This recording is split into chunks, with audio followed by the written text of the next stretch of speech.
ಎಲ್ರಿಗೂ ನಮಸ್ಕಾರ. ನನ್ನ ಯೂಟ್ಯೂಬ್ ಚಾನಲ್ಗೆ ಎಲ್ಲರಿಗೂ ಹೃತ್ಪೂರ್ವಕವಾಗಿ ಸುಸ್ವಾಗತ. ಇವತ್ತಿನ ವಿಶೇಷ ಭಗವದ್ಗೀತೆಯ 35ನೇ ಮತ್ತು 36ನೇ ಶ್ಲೋಕಗಳನ್ನು ತಿಳ್ಕೊಳ್ಳೋಣ, ಅದರ ಬಗ್ಗೆ ಚರ್ಚಿಸೋಣ. ದಿನನಿತ್ಯವಾಗಿ ಶ್ಲೋಕಗಳು ಬರ್ತಾ ಇರ್ತವೆ, ನಿಮ್ಮ ಜೀವನದ ಒಂದು ಸಂದರ್ಶನ ನೀಡ್ತಾ ಇರ್ತವೆ. ಹಾಗಾಗಿ ಶ್ಲೋಕಗಳನ್ನು ಸಂಪೂರ್ಣ ಜ್ಞಾನದಿಂದ ಕೇಳಿ ಮತ್ತು ಆನಂದಿಸಿ, ಮತ್ತು ನಿಮ್ಮ ಜೀವನದ ಏನಾದರೂ ಬದಲಾವಣೆ ಈ ಶ್ಲೋಕಗಳಿಂದ ಕಾಣಿಸಬಹುದು. ಹಾಗಾಗಿ ಈ ಶ್ಲೋಕಗಳನ್ನು ಸಂಪೂರ್ಣವಾಗಿ ಕೇಳಿ ಮತ್ತು ವಿಡಿಯೋನ ಎಲ್ಲಿ ಸ್ಕಿಪ್ ಮಾಡದೆ ಥರ ನೋಡಿ. ಯಾಕಪ್ಪ ಅಂದರೆ ಇವತ್ತಿನ ದಿನ ಹೇಳೋ ಶ್ಲೋಕಗಳು ನಿಮ್ಮ ಜೀವನದ ಏನಾದರೂ ಒಂದು ಭಾಗದಲ್ಲಿ ಉಪಯೋಗ ಆಗಬಹುದು. ಹಾಗಾಗಿ ಈ ಶ್ಲೋಕಗಳನ್ನು ತಿಳ್ಕೊಳ್ಳಿ ಮತ್ತು ಇದರ ಬಗ್ಗೆ ಜ್ಞಾನ ತಿಳ್ಕೊಳ್ಳಿ. ನಾವು ದಿನನಿತ್ಯವಾಗಿ ಶ್ಲೋಕ ಹೇಳೋಕ್ಕಿಂತ ಮೊದಲು ನಾವೊಂದು ಕೃಷ್ಣನ ಶ್ಲೋಕ ಹೇಳ್ತೀವಿ. ಆ ಶ್ಲೋಕ ಹೇಳಿದ ನಂತರ ಮುಂದಿನ ಶ್ಲೋಕ 35ನೇ ಮತ್ತು 36ನೇ ಶ್ಲೋಕಕ್ಕೆ ಹೆಜ್ಜೆ ಇಡೋಣ. ಎಲ್ಲರೂ ಒಂದು ಕೃಷ್ಣ ಶ್ಲೋಕ ಹೇಳಿ ಮುಂದಿನ 35 ಮತ್ತು 36ನೇ ಶ್ಲೋಕಕ್ಕೆ ಹೆಜ್ಜೆ ಇಡೋಣ. ಬನ್ನಿ, ಕೃಷ್ಣನೊಂದು ಶ್ಲೋಕ. ಓಂ ಕೃಷ್ಣಾಯ ವಾಸುದೇವಾಯ ಹರೇ ಪರಮಾತ್ಮನೇ ಪ್ರಣತ ಕ್ಲೇಶನಾಶಾಯ ಗೋವಿಂದಾಯ ನಮೋ ನಮಃ. ಈ ಶ್ಲೋಕವನ್ನು ದಿನನಿತ್ಯವಾಗಿ ಜಪ ಮಾಡಿ 11 ಬಾರಿ ಜಪ ಮಾಡಿ ಹೋಗಿ. ನಿಮಗೋಸ್ಕರ ಒಂದು 5 ನಿಮಿಷವನ್ನು ಟೈಮ್ ತೆಗೆದುಕೊಂಡು 11 ಬಾರಿ ಜಪ ಮಾಡಿ ಹೋಗಿ. ಯಾಕಂದರೆ ಈ ಶ್ಲೋಕವನ್ನು 11 ಬಾರಿ ಜಪ ಮಾಡಿದ ತಕ್ಷಣ ನಿಮ್ಮ ಜೀವನ ಏನೋ ಒಂದು ಚೇಂಜಸ್ ಆಗಿ ಕಾಣಬಹುದು. ಹಾಗಾಗಿ ಈ ಶ್ಲೋಕವನ್ನು 11 ಬಾರಿ ಜಪ ಮಾಡಿ ಹೋಗಿ. ನಿಮ್ಮ ಕಾರ್ಯಸಿದ್ಧಿಗೆ ನೀವು ಹೋಗಿ, ನಿಮ್ಮ ಕಾರ್ಯಕ್ಕೆ ಯಾವತ್ತಿಗೂ ಫಲ ಇದ್ದೇ ಇರುತ್ತೆ. ಹಾಗಾಗಿ ಇವತ್ತಿನ 35ನೇ ಶ್ಲೋಕ ಏನಪ್ಪ ಅಂತ ತಿಳ್ಕೊಳ್ಳೋಣ ಬನ್ನಿ. 35ನೇ ಶ್ಲೋಕ ಏನಪ್ಪ ಅಂದರೆ, ಭಯದ ರಣಮಪರತಂ ಮಂಸ್ಯ ನಿತ್ಯಂ ತತ್ವಂ ಮಹಾರಥ ಯಶ್ಯಂ ಚ ತತ್ವಂ ಬಹುಮತೋ ಭುವತ್ವ ಯಸ್ಯಾಸಿ ಲಘವಂ ಚ. ಇದರ ಅರ್ಥ ಏನಂದ್ರೆ, ನಿನ್ನ ವಿಷಯದಲ್ಲಿ ಅತ್ಯಂತ ಗೌರವವನ್ನು ನಿಟ್ಟುಕೊಂಡಿರುವ ಮಹಾರಥರು ನೀನು ಭಯದಿಂದಲೇ ರಣಭೂಮಿಯನ್ನು ಬಿಟ್ಟು ಹೋದೆ ಎಂದು ಭಾವಿಸುತ್ತಾರೆ ಮತ್ತು ನಿನ್ನ ವಿಷಯವಾಗಿ ಹಗುರವಾಗಿ ಪರಿಗಣಿಸುತ್ತಾರೆ. ಅಂದರೆ ನೀನು ಭಯದಿಂದ ರಣಭೂಮಿಯನ್ನು ಬಿಟ್ಟು ಹೋಗಿದೆಯಾ ಮತ್ತು ಅಲ್ಲಿನ ನೀನು ಯುದ್ಧ ಮಾಡದೇನೆ ಹಾಗೆ ಸುಮ್ಮನೆ ಹೋಗಿದೆಯಾ ಅಂತ ಶ್ರೀ ಕೃಷ್ಣ ಪರಮಾತ್ಮ ಅರ್ಜುನನಿಗೆ ಹೇಳ್ತಾನೆ. ಅವಾಗ ನಿನಗೆ ಸಾಮಾನ್ಯ ಒಂದು ಮನುಷ್ಯನಂತೆ ನಿನಗೆ ಪರಿಗಣಿಸ್ತಾರೆ. ಇವನು ಯುದ್ಧ ಮಾಡದೇನೆ ಹಾಗೆ ಭಯಪಟ್ಟು, ಜೀವದ ಮೇಲೆ ಭಯಪಟ್ಟು ಹೋಗಿರ್ತಾನೆ ಅಂತ ಪರಿಗಣಿಸ್ತಾರೆ ಅಂತ ಹೇಳ್ತಾರೆ.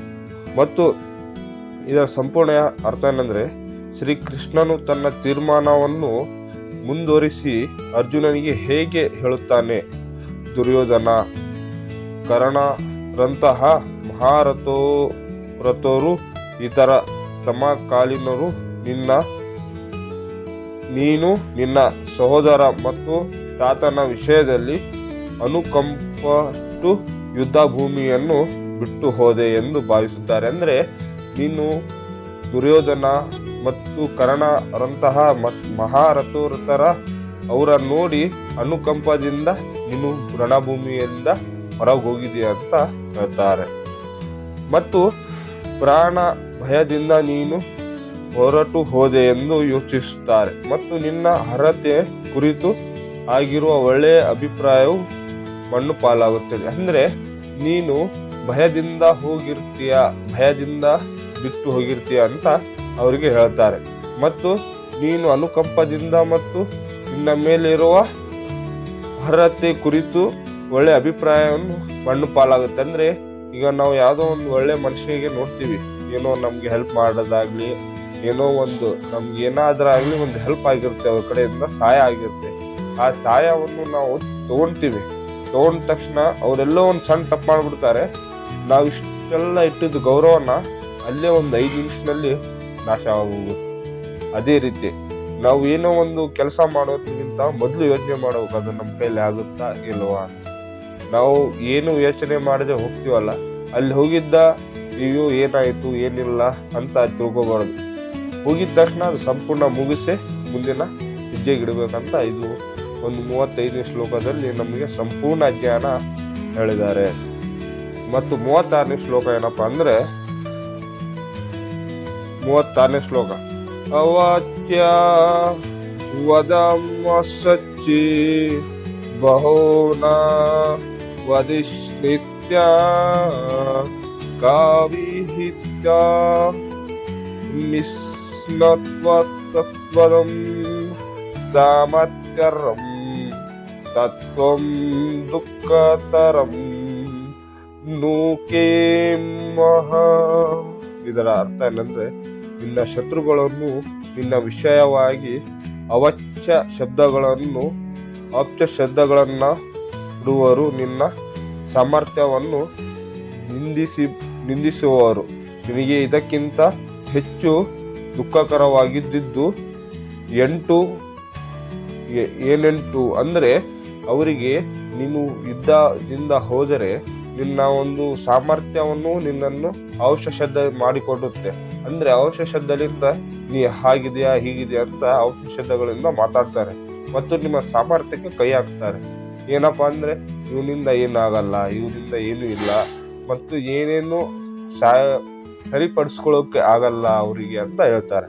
ಇದರ ಸಂಪೂರ್ಣ ಅರ್ಥ ಏನಂದ್ರೆ, ಪ್ರಾರಂಭದಲ್ಲಿ ಅರ್ಜುನನು ಅಗತ್ಯವಾಗಿ ಅನುಕಂಪದ ಮಾತುಗಳನ್ನು ಆಡಿದ್ದರಿಂದ ಶ್ರೀಕೃಷ್ಣನಿಗೆ ತುಂಬಾ ಆಶ್ಚರ್ಯ ಆಯಿತು ಮತ್ತು ಅವನು ಇಂತಹ ಕರುಣೆಯು ಅನ್ಯರ್ಹರಿಗೆ ತಕ್ಕದಂತೆ ಹೇಳಿದನು. ಈಗ ಶ್ರೀಕೃಷ್ಣನು ಅರ್ಜುನನ ಹೊಸಿ ಅನುಕಂಪದ ವಿರುದ್ಧ ತನ್ನ ಮಾತುಗಳನ್ನು ಸರಿ ಎಂದು ಎಷ್ಟೊಂದು ಮಾತುಗಳಲ್ಲಿ ತೋರಿಸಿಕೊಟ್ಟಿದ್ದಾರೆ. ಅಂದ್ರೆ ನೀನು ಮೊದಲ ಮಾತಾಡೋದಕ್ಕಿಂತ ಇಲ್ಲಿ ಮಾತಾಡ್ತಿರೋದೇ ನನಗೆ ಆಶ್ಚರ್ಯ ಆಯಿತು ಮತ್ತು ನೀನು ನನ್ನ ಜೋಡಿ ನಡೆದುಕೊಳ್ಳುವ ಮತ್ತು ಮನೋಭಾವನೆಯನ್ನು ಅರ್ಜುನನಿಗೆ ಹುಸಿ ವಿರುದ್ಧ ಅಂದ್ರೆ ದೊಡ್ಡ ವಿರುದ್ಧ ಆಗ್ಬಿಡುತ್ತೆ. ಅದಕ್ಕೆ ಎಷ್ಟೊಂದು ಮಾತುಗಳನ್ನು ತೋರಿಸಿಬಿಡುತ್ತೆ. ಎಷ್ಟೊಂದು ಹೇಳಿದೆ ನಿನಗೆ ಏನಂತ ಮಾಡಬೇಕು, ಏನಂತ ಕೇಳಬೇಕು ಮತ್ತು ಇವತ್ತಿನ ದಿನದಲ್ಲಿ ನೀ ಯುದ್ಧ ಯಾವ ಥರ ಮಾಡಬೇಕು ಅಂತ ನಾನು ನಿನಗೆ ಹೇಳಿದ್ದೀನಿ ಅಂತ ಶ್ರೀಕೃಷ್ಣ ಪರಮಾತ್ಮ ಅರ್ಜುನನಿಗೆ ಹೇಳ್ತಿದ್ದಾರೆ.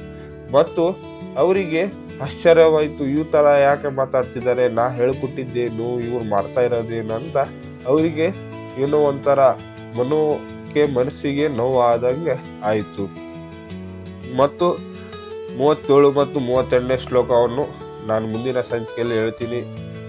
ಮುಂದಿನ ಸಂಚಿಕೆಯಲ್ಲಿ ಎಲ್ಲರೂ ನನ್ನ ಚಾನಲ್ಗೆ ಬನ್ನಿ ಮತ್ತು ನನ್ನ ಚಾನಲ್ನ ನೀವು ಸಬ್ಸ್ಕ್ರೈಬ್ ಮಾಡಿಲ್ಲ ಅಂದರೆ ಸಬ್ಸ್ಕ್ರೈಬ್ ಮಾಡಿ ಮತ್ತು ನಿಮ್ಮ ಒಂದು ಸಬ್ಸ್ಕ್ರೈಬಿಂದ ನಮ್ಮ ಯೂಟ್ಯೂಬ್ ಚಾನಲನ್ನು ಎಲ್ಲಿಗೆ ಆದರೂ ತಗೊಂಡು ಹೋಗಬಹುದು.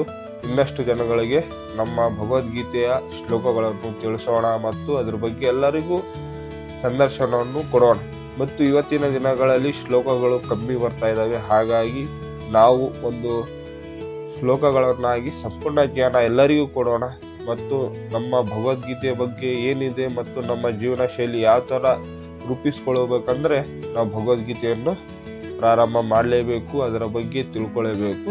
ಮತ್ತು ನಿಮಗೆ ಇನ್ನಷ್ಟು ಕೃಷ್ಣನ ಮತ್ತು ಅರ್ಜುನನ ಬಗ್ಗೆ ಇನ್ನಷ್ಟು ತಿಳಿಸ್ತೀನಿ. ಮುಂದಿನ ಸಂಚಿಕೆಗೆ 37 ಮತ್ತು 38ನೇ ಶ್ಲೋಕದಲ್ಲಿ ನಿಮಗೆ ತಿಳಿಸ್ತೀನಿ. ಮತ್ತು ಅವಾಗ ತನಕ ನನ್ನ ಚಾನಲ್ನ ನೀವು ಸಬ್ಸ್ಕ್ರೈಬ್ ಮಾಡಿ ಮತ್ತು ನನ್ನ ವಿಡಿಯೋ ಬೆಲ್ ಬಟನ್ನ ಒತ್ತಿ ಇಮಿಡಿಯೇಟ್ಲಿ ಆಗಿ ನಿಮಗೆ ನೋಟಿಫಿಕೇಶನ್ ಬರುತ್ತೆ. ಮತ್ತು ದಿನನಿತ್ಯವಾಗಿ ನಾವು ಶ್ಲೋಕ ಹೇಳ್ಕೊಂಡ್ಬಂದಿದ್ವಿ ಮತ್ತು ಶ್ಲೋಕಗಳ ಮುಗಿಸಿದ ನಂತರ ಭಗವದ್ಗೀತೆ ಮುಗಿಸಿದ ನಂತರ ನಾವು ಒಂದು ಕೃಷ್ಣ ಜಪ ಮಾಡಿ ಮುಗಿಸೋಣ. ಇವತ್ತಿನ ದಿನ ಎಲ್ಲರಿಗೂ ನಮಸ್ಕಾರ. ಇವತ್ತಿನ ಒಂದು ಜಪ ಮಾಡಿ ಹೋಗೋಣ. ಹರೇ ಕೃಷ್ಣ ಹರೇ ರಾಮ ಹರೇ ಕೃಷ್ಣ ಹರೇ ರಾಮ ಹರೇ ಕೃಷ್ಣ ಹರೇ ಕೃಷ್ಣ ಹರೇ ರಾಮ ಹರೇ ರಾಮ. ಎಲ್ಲರಿಗೂ ರಾಧೆ ರಾಧೆ. ಇವತ್ತಿನ ಇಷ್ಟ ಆಗಿರುತ್ತೆ. ಓಕೆ, ಎಲ್ಲರಿಗೂ ನಮಸ್ಕಾರ.